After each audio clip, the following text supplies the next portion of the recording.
تو یہ چند شیاطین جو ہیں یہ یوحون الی اولیائہم والے مصداق، تو یہ انہوں نے مل کر اہل توحید کے خلاف چند شرارتیوں کو لگا کے، اسی لیے میں کہا کرتا ہوں کہ یہ لوگ کبھی مسئلہ توحید نہیں بیان کریں گے۔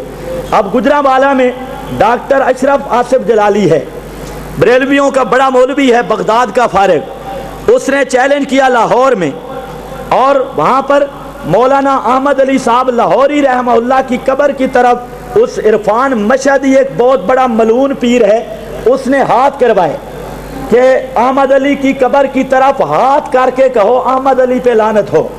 سارے بریلویوں نے وہاں پر یہی بات کی۔ اب ذرا اندازہ کریں، لیکن اکابر کا دعویٰ کرنے والے یہ ذرا بھی نہیں ہلے، نے پرواہ بھی نہیں ہوئی۔ الحمدللہ اس کے گھر جا کے میں نے گجرانوالہ میں جا کے اس کا چیلنج قبول کیا۔ اس نے مکہ مدینہ کے علماء کو چیلنج کیا، میں نے کہا مکہ مدینہ دور ہے، ان مسائل پہ اگر کوئی احمد رضا کا حلالی بیٹا ہے جب چاہے ہم سے بات کر لیں۔ مکہ مدینہ وہ کیسے موجود ہیں، سیڑھیاں موجود ہیں۔ پھر اس نے شرارت کی، ہم نے اس کی مسجد کے سامنے جا کر توحید سیمینار کیا، اور وہ میری تقریباً 3 گھنٹے کے قریب کی تقریر سیڈیوں میں موجود ہے توحید سیمینار کی، وہ آپ سنو۔ لیکن علماء دیوبند کو گالیاں لوگ نکالیں، جہاں پر جو بھی ہو، ان کو کبھی نہیں سنو گے کہ یہ دفاع کے لیے گئے ہیں۔ یہ صرف دیوبندیت کے نام پہ بریلویت کو رواج دینا چاہتے ہیں، ورنہ یہ علماء دیوبند کا فتویٰ ہے۔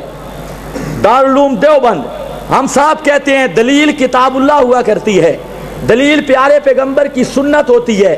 ہم کسی بزرگ کی عبارت کو حجت نہیں مانتے، تائید کے طور پہ پیش کرتے ہیں، یہ تائید پیش کر رہے ہیں، ورنہ دلیل کتاب اللہ ہے۔ اور اسی طرح یہ میرے پاس کفایت المفتی ہے، اور کفایت المفتی یہ وہ فتاوی ہے جو دہلی کے سب سے بڑے مفتی، جن کو کہا جاتا ہے مفتی اعظم ہند، مفتی کفایت اللہ صاحب دہلوی، انہوں نے بھی لکھا انبیاء علیہم السلام کو حضرت حق تعالی نے ایک مخصوص اور ممتاز حیات فرمائی ہے جو شہداء کی حیات سے ممتاز ہے، اور شہداء کو ایک حیات عطا ہوئی ہے جو اولیاء کی حیات سے امتیاز رکھتی ہے۔ اگلا جملہ سننا، مگر یہ زندگیاں دنیا کی زندگی سے علیحدہ ہیں، مگر یہ زندگیاں دنیا کی زندگی سے علیحدہ ہیں۔ آگے فرماتے ہیں کیونکہ دنیا کی زندگی کے لوازم ان میں پائے نہیں جاتے، دنیا کی زندگی والے لوازم ان زندگیوں میں نہیں ہوتے۔ اسی طریقہ سے یہی مفتی کفایت اللہ صاحب دہلوی، یہ اپنے کفایت المفتی کے اندر بڑی وضاحت کے ساتھ اور پوری صراحت کے ساتھ انہوں نے اور فیصلہ دیا ہے، فرمایا کہ یہ جو انا کا میتون و انہم میتون والی آیت ہے، یہ کہتے ہیں جماہیر امت محمدیہ کا یہ قول ہے کہ حضرت صلی اللہ علیہ وسلم کو قبر اطہر میں حیات مخصوص کے ساتھ حیات ہیں، باقی یہ بات کے حیات کی حقیقت کیا ہے یہ حضرت حق کو ہی معلوم ہے۔ وہ حیات حضور انور، توجہ ذرا، وہ حیات حضور انور پر میت کے اطلاق کے منافی نہیں، حیات ایسی ہے جو میت کے اطلاق کے منافی نہیں۔ ایمان الدسو روح بچ ہوئے تو بندہ میت آکھ دے، میت کے اطلاق کے منافی نہیں، یہ مفتی صاحب کا فیصلہ۔ اور آگے دلیل فرماتے ہیں خود قرآن پاک میں حضور کو خطاب کر کے فرمایا انا کا میتون و انہم میتون، دوسری جگہ فرمایا افئن ماتا او قتلا، اور حضرت ابو بکر صدیق رضی اللہ تعالیٰ عنہ نے حضور کی وفات کے بعد مجمع صحابہ کو خطاب کر کے فرمایا تھا من کان منکم یعبد محمدن فإن محمدن قد مات۔ ہم یہی کہتے ہیں، کچھ اور کہتے ہیں۔ اب مفتی کفایت اللہ صاحب لکھے تو یہ اکابر ہے، اور شیخ القرآن مولانا غلام اللہ خان کہیں تو وہ اہل سنت سے خارج ہے۔ سبحان اللہ۔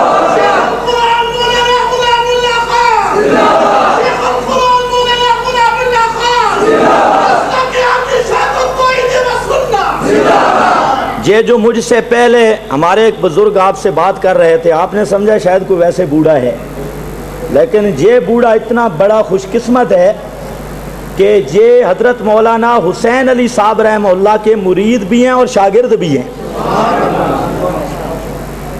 یہ جو حضرت پہلے بیان کر رہے تھے، میں نے انہیں کہا ہے کہ آپ حضرت شفقت فرمائیں، اور آج بھی باوجود بیماری کے مولانا نور حسین صاحب عبداللہ، میرا خیال ہے آج کے اس دور میں شاید کہ کوئی اکا دکا اور آدمی ہو جو حضرت کے دیکھنے زیارت کرنے والوں سے ہو۔ یہ مولانا حسین علی صاحب رحمہ اللہ کے مرید بھی ہیں، شاگرد بھی ہیں۔ دعا فرمائیں اور آخری عمر کے اللہ پاک ہم کو بھی ان کو بھی ایمان پر موت دے، ایمان پر استقامت دے۔ تو میرے بھائیوں، ہمارے علماء مجھے مسئلہ بیان اشاعتی بیان کریں تھے، خارج اعدال و سنت، یہ اکابر راکھیں تھے۔ اب یہی بات میں کر رہا ہوں، یہ جتنی کفر کی مشین چل رہی ہے، وہ جو ادھر عبدالغفار تونس بھی آیا، یہ ہر جگہ پہ بھاگتا ہے، چیلنج کر کے شرارت کر کے بھاگ جانا۔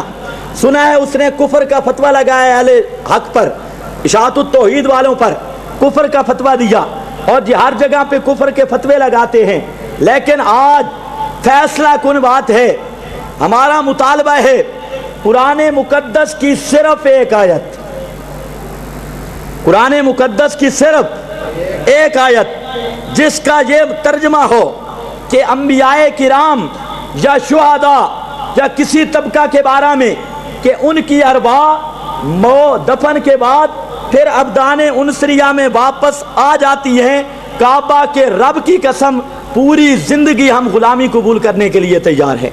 صرف ایک آیت، انبیاء کا تذکرہ ہو، عقیدہ اگرچہ ان کا کافروں والا ہے، یعنی کافر بھی قبروں میں زندہ ہیں، یہ مطلب ہے ان کا بھی آدھا روح ہوتا ہے، لیکن ہم کہتے ہیں سب کو چھوڑو، صرف ایک آیت، اور صرف ایک آیت جس میں یہ مسئلہ ہو کہ موت سے بعد قیامت سے پہلے عادتاً ارواح ان ابدان انسریہ میں واپس آ جاتی ہیں۔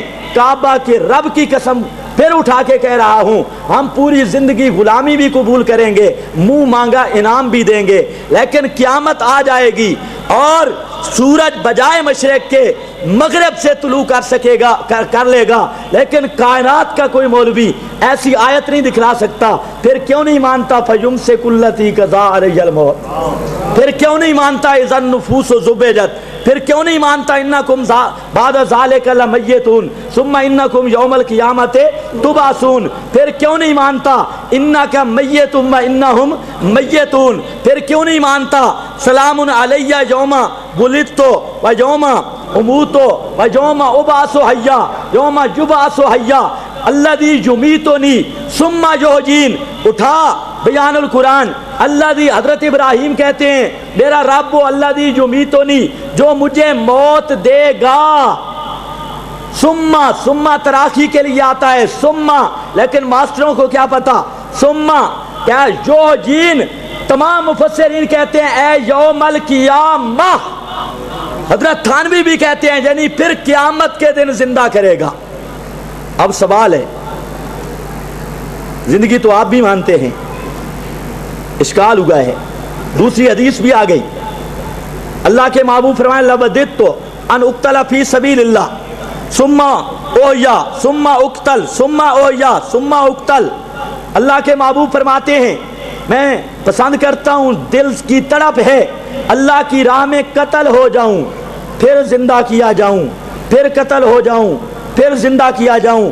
یہ حدیث آپ نے سنی، آج سمجھ بھی لو، کبھی توجہ بھی کی ہے اس حدیث پر؟